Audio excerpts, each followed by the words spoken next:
Hello, and welcome to Dugout Debrief. I'm your host, Chris DeLuca. This is Boom Broadcasting's one, first, and only baseball-centric podcast, and we are back here in the month of September, and we are having our last episode of the regular season. So this is the last Thursday before the playoffs start. Next Tuesday, we'll be in the wild card round, so that means that this episode will be our playoff preview.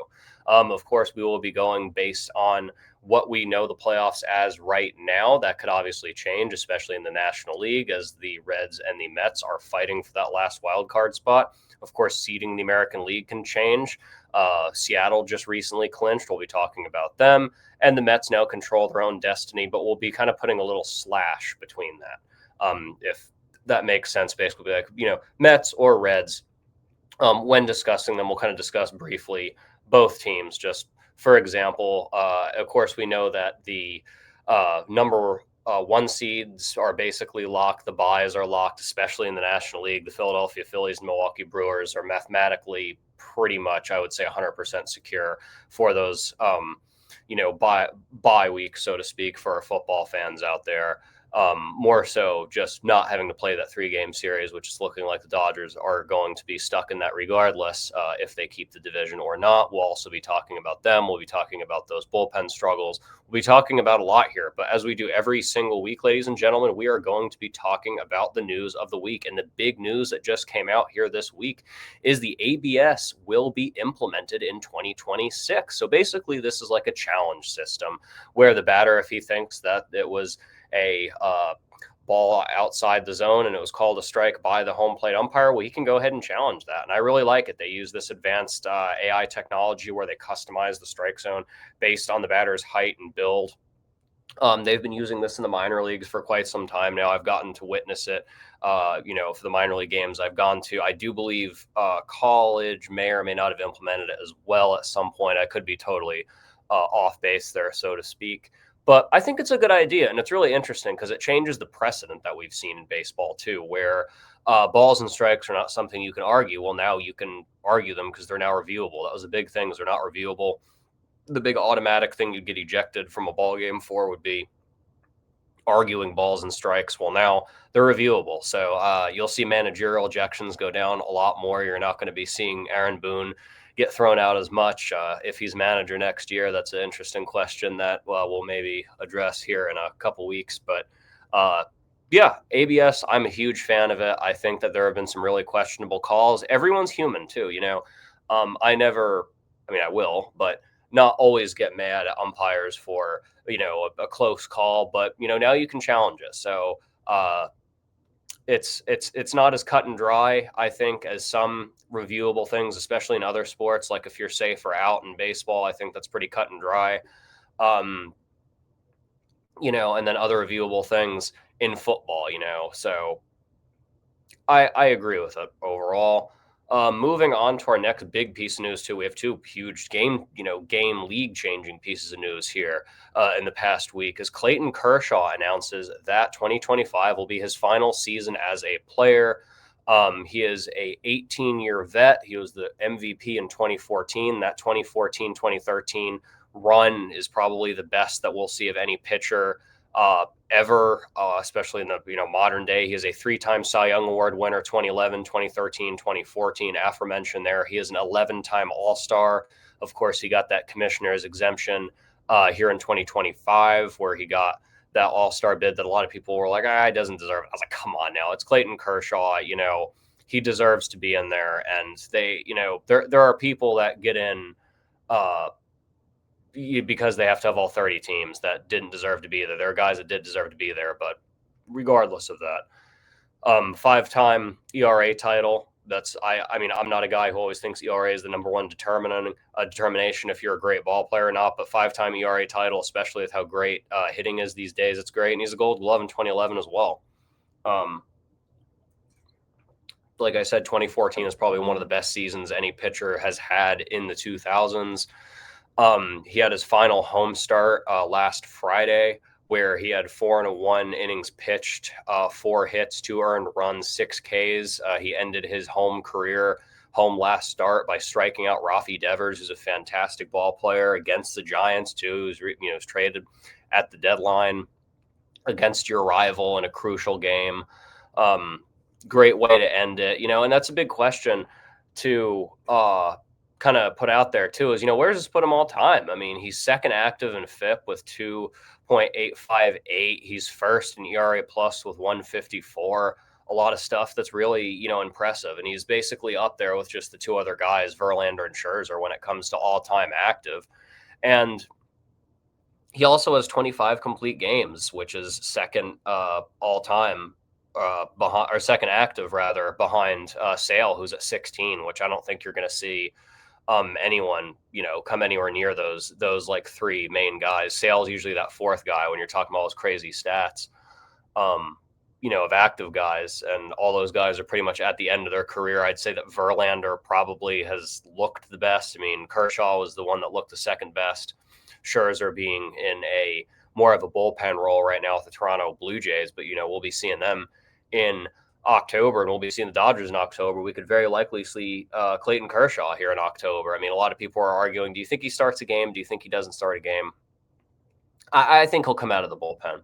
But yeah, I mean, where does this put him all time? Put that in the comments. I'm very interested to see where you guys put Kershaw all time. So, I mean, I put him top 10 because he's putting up these crazy stats against these crazy good hitters too. I mean, he hit his prime around a time where you had some really, really good hitters. You were kind of going out of that, excuse me, you were exiting that dead period of the early 2000s, where after the end of the steroid era, you had a lot of players who weren't, this at the superstar level offensively. The years after like McGuire and Sosa retired in the early 2000s, you had this gap, but then you had a resurgence with guys like Miguel Cabrera coming up and, having their prime around the same time. Albert Pujols, Mike Trout, all having their prime in the mid-early 2010s. And Clayton Kershaw was able to perform that great. I mean, these are just names I'm pulling out of a hat right now, but it was able to perform that great. Andrew McCutchen, another guy who has prime around then too. Great offensive players. And also he is the last member, probably current member of the 3,000 strikeout club, which is a big thing we need to take note of here too, is that the closest active person to him, I think, is Sale, who's like 500 behind him. And I just don't see Sale being able to do that, one, because he's, at the other side of his career, and two, he just can't stay healthy either, which is really unfortunate.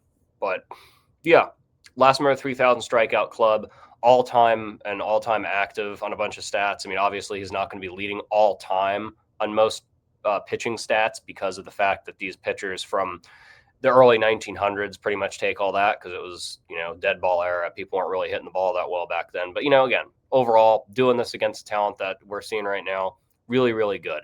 So hats off Clayton Kershaw, and a great career. Hope to see him in October.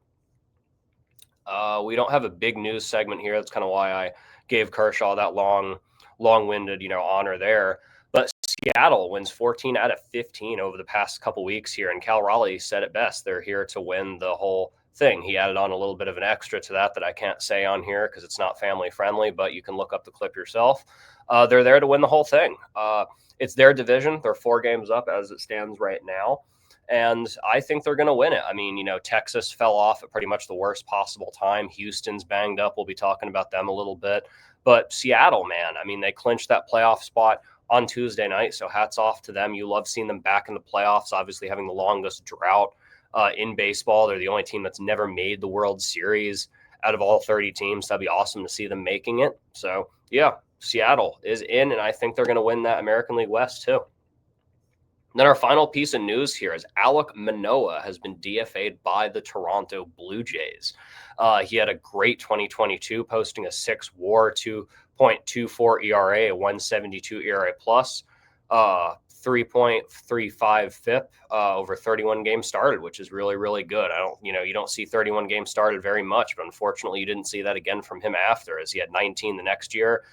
Year after he had, I want to say, like 5 because he got hurt. He refused that minor league rehab assignment, minor league assignment. And yeah, he's just struggled with injuries. He hasn't played in 2025. Personality issues have been a thing that people have discussed with him. And that's really sad too.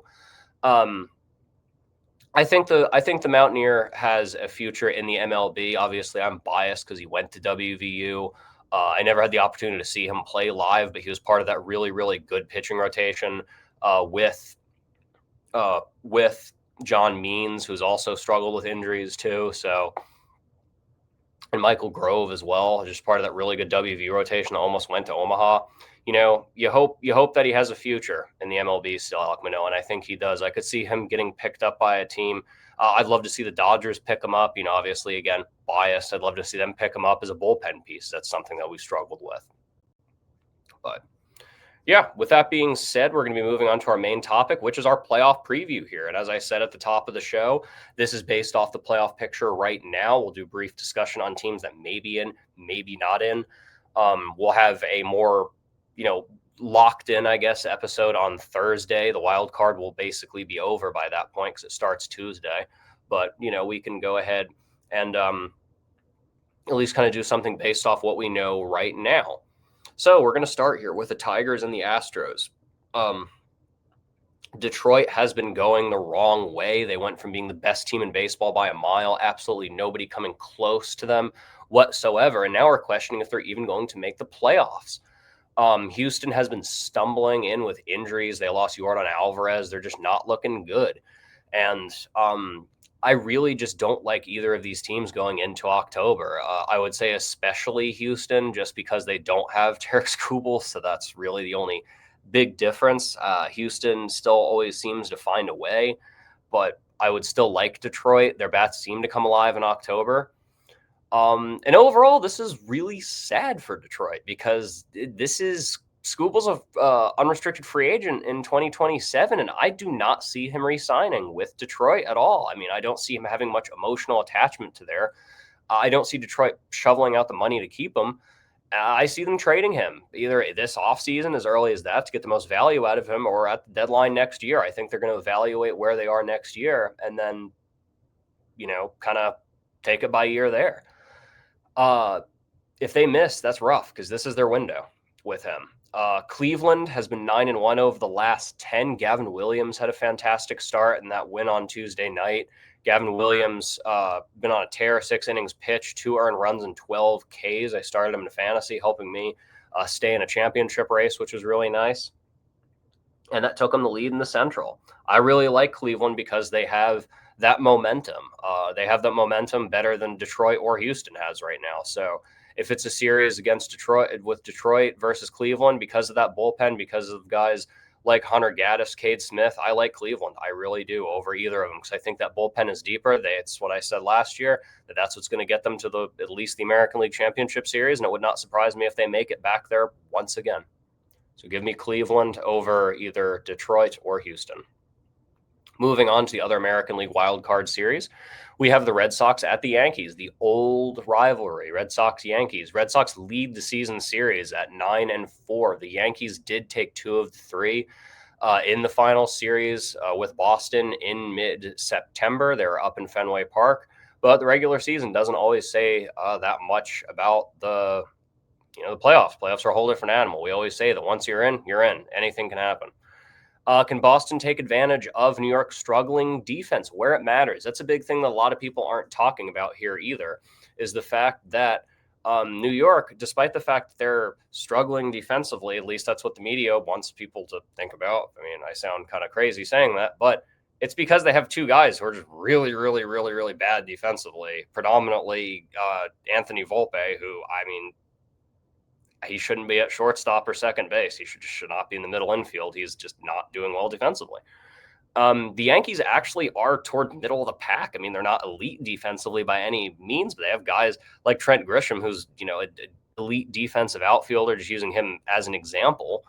I think that the Yankees' defensive struggles are kind of overhyped. I want to say that they're just kind of overhyped overall. So, I still think that Boston would be the better team here. I would pick Boston in a series, predominantly because I like that rotation a lot better. I think that Boston actually, fun fact, while I'm still in the defensive conversation here, Boston actually leads the MLB in errors, and they have the lowest fielding percentage. That's a little stat thing that I pulled up just last minute when I was kind of looking into this. Almost forgot to mention that. But going back to what I was saying before, I just like the Red Sox pitching rotation overall better than the Yankees. The Yankees bullpen has struggled, but I like Crochet, Bayo, and Giolito a lot better. They may need to use Kyle Harrison or Connerly early, who have both been pretty solid, especially Kyle Harrison. They've kind of been running this, uh, uh, basically like a three main man rotation, kind of, cycling in these other guys. Obviously, Walker Buehler they released. He's on the Phillies now. He struggled. But I think a lot of it varies with Boston of who they're going to have to play in that Detroit series, because obviously that series is going to mean a lot because both Detroit's still trying to get in, Boston's still technically trying to get in. I mean, it's all but secured. But I'm going to pick the Red Sox here. Much to Jason's dismay, I am going to pick the Red Sox because if they're able to go in with Crochet, especially starting that game one, I like that. Bayo, I think, can hold on. A lot of these guys are, somewhat inexperienced in the playoffs, especially Crochet and Bayo, but I still like them. I mean, they've been good in the regular season. You have enough of, fill-in guys that I think you can beat up on a New York team that and win. So Yankees have been on and off. They've been kind of hot and cold. They've been playing like lukewarm baseball pretty much the entire year, despite Aaron Judge being fantastic. Still, I think they're going to shut him down. I think that pitching rotation will shut him down.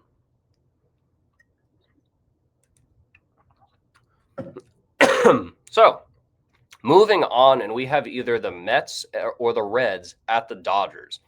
So that is a very big up in the air series we have right now, because the Dodgers could very likely lose the division to San Diego before next week, before we have our episode next week in the heart of the wild card round. And the Mets have been struggling. They have been stumbling in, not what we expect them to be. The Cincinnati Reds have been surging, but still they do not control their own destiny. They need the Mets to lose. And the Dodger bullpen has been bad. The starting rotation has looked good.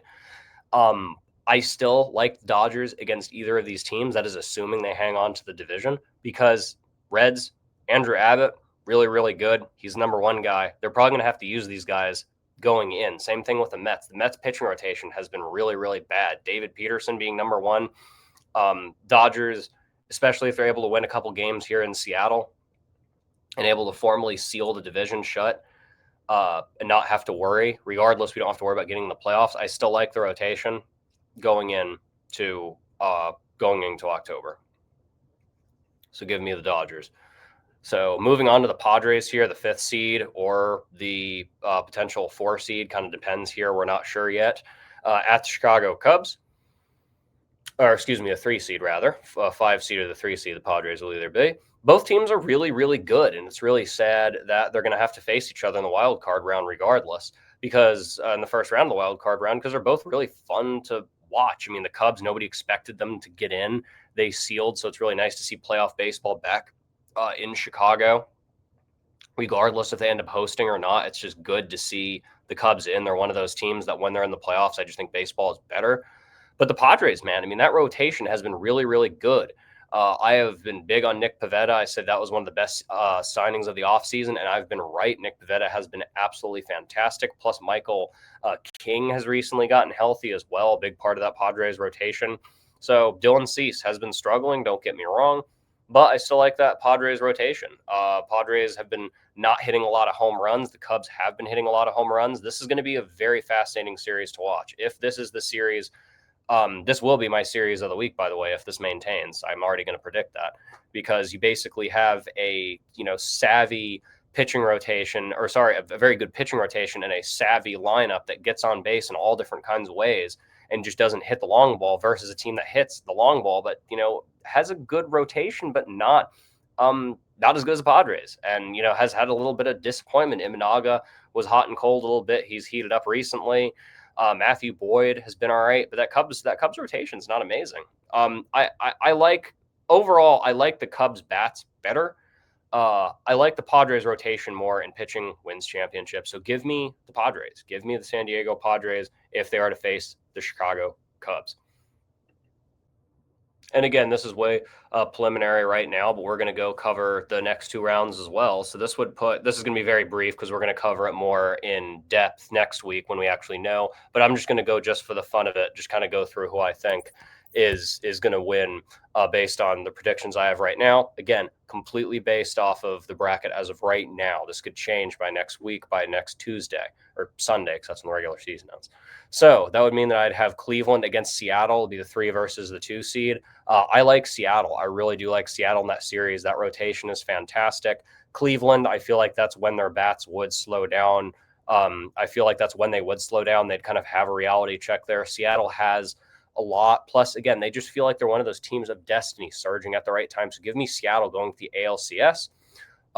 In the other American League side, that would put Boston and Toronto, 2 American League East teams, against each other. And I'm actually going to go pick the upset here, and I'm going to go with the Boston Red Sox. Again, if they're able to sweep their 2 out of 3 quick, you get rest time.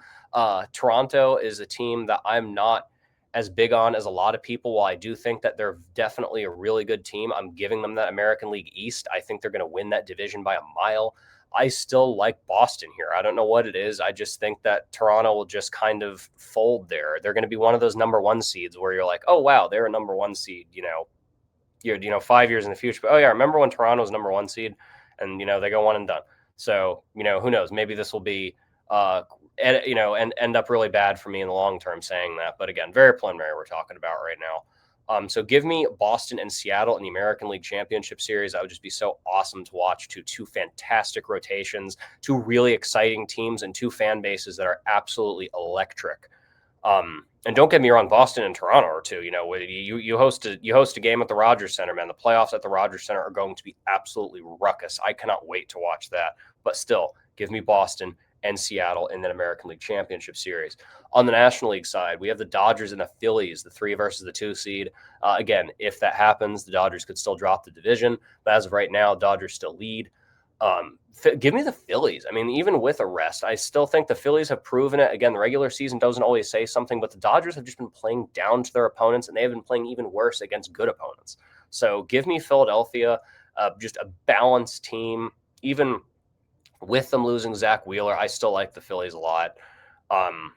Give me the Phillies going National League Championship Series. Dodgers will not repeat. I said that last year. I said the Dodgers would lose to the Padres, and you know what? We won. Maybe I'll be wrong again. I hope I am.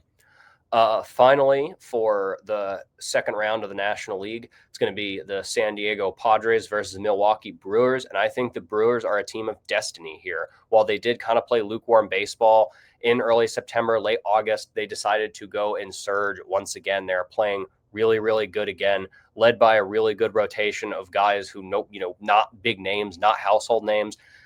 As we always say, Pat Murphy, they keep losing guys. He finds a way to win. San Diego, again, another really good rotation, but they always seem to fold when the lights are the brightest. Give me the Milwaukee Brewers. So we have the Brewers and the Phillies in the National League Championship Series. We have the Mariners and the Red Sox in the American League. Give me Seattle. Give me the Seattle Mariners out of the American League. I think led by Cal Raleigh, they're going to go to the World Series. And out of the National League, give me, this is the closest one. This is the closest one out of all of them, in my opinion. Phillies versus Brewers would be awesome in the National League Championship Series, but it would be even more awesome to see the Seattle Mariners versus the Milwaukee Brewers. Seattle Mariners, who have never been to the World Series, who I have making the World Series as of right now for the first time ever, making it so all 30 teams have been to the World Series, versus the Milwaukee Brewers, who have been there but never won it. And the last time they were there, they're an American League team, which a lot of people forget that. They would win their first NLCS. That I believe that'd be the first NLCS.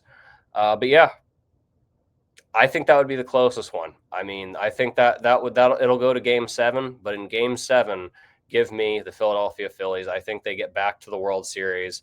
I think the Philadelphia Phillies will get back to the World Series this year, and they will face the Seattle Mariners. And who do I have winning the World Series?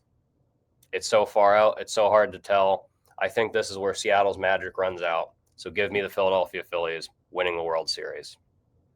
Phillies over the Mariners in 6. We'll say Phillies over Mariners in 6 for the World Series.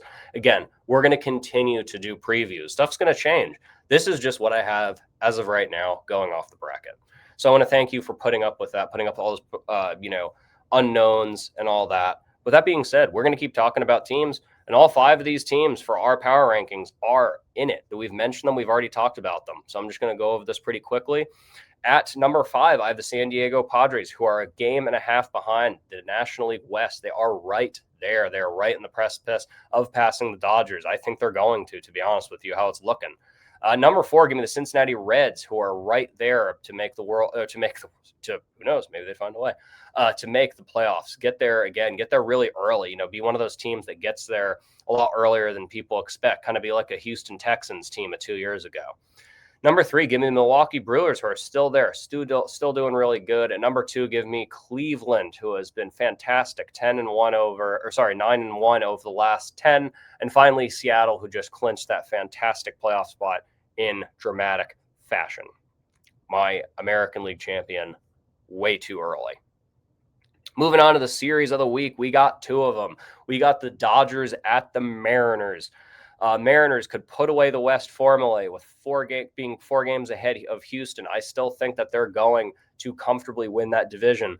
The Dodgers are in danger of dropping the division. San Diego is 7-3 over the last 10. We already said that they're a game and a half back, and Seattle still has something to play for. They have that rotation, and the Dodgers have the rotation as well. But that Dodger bullpen has been atrocious. Back-to-back games, Shohei Ohtani goes scoreless and then instantly is given up by the bullpen. I worry that that's going to happen in this series because that Seattle lineup is really, really good. I think it's going to be a close series. I'm very excited to see it. Tigers at Red Sox. This could determine who goes to the playoffs depending on what Houston does against the Angels.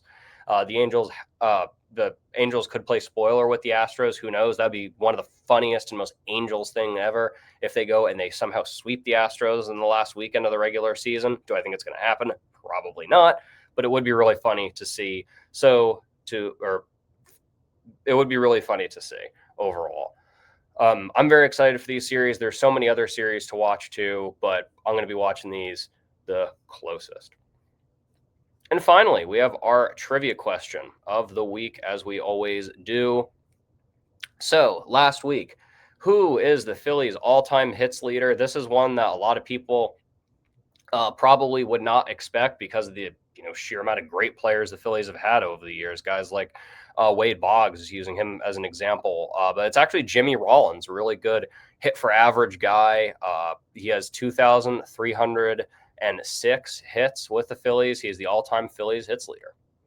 So moving on to this coming week, this week's trivia question is, who won the 2012 National League Cy Young? And this is a guy that a lot of people forget about. This is our second Cy Young Award question that we've had.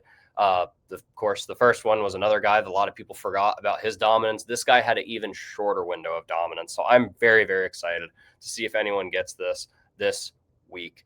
But this has been Dugout Debrief. I want to once again thank you for tuning in this week. As always, make sure to catch the Gridiron Address Sundays at 7:45, right after the 4 o'clock games wrap up. We always have some great coverage there of the NFL. Aaron and I'm usually there. We'll see if I'm there this week.